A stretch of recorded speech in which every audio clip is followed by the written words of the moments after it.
Wilson here with Mike Bettis. I want to get back out to Justin Michaels. He's been talking to some of the victims of this weekend's tornadoes in Tennessee. Justin, I mean, the story's truly ripping at your heartstrings here, knowing what these families went through when this tornado hit.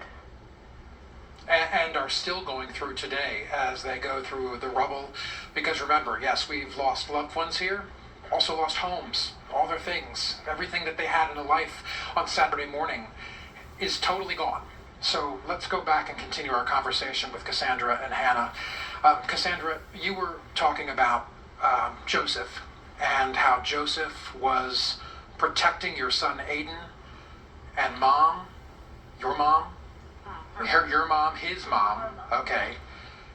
And that was his last act on this earth, protecting them. Let's talk about who Joseph was. Let's memorialize him. What are your memories of him?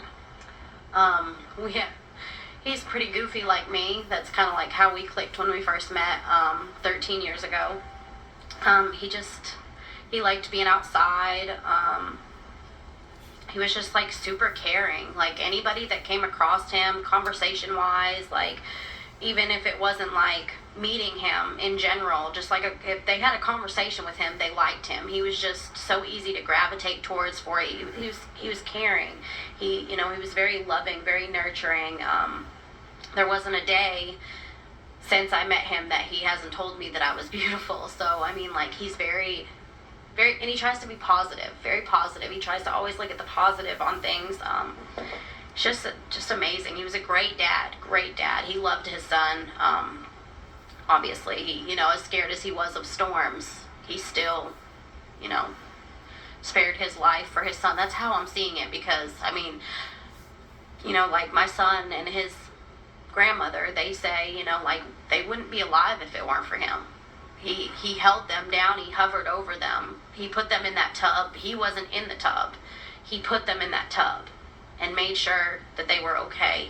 He made sure that they survived, When you got here, when you finally knew it was safe to leave work, you weren't getting communication from him. You knew there was something wrong.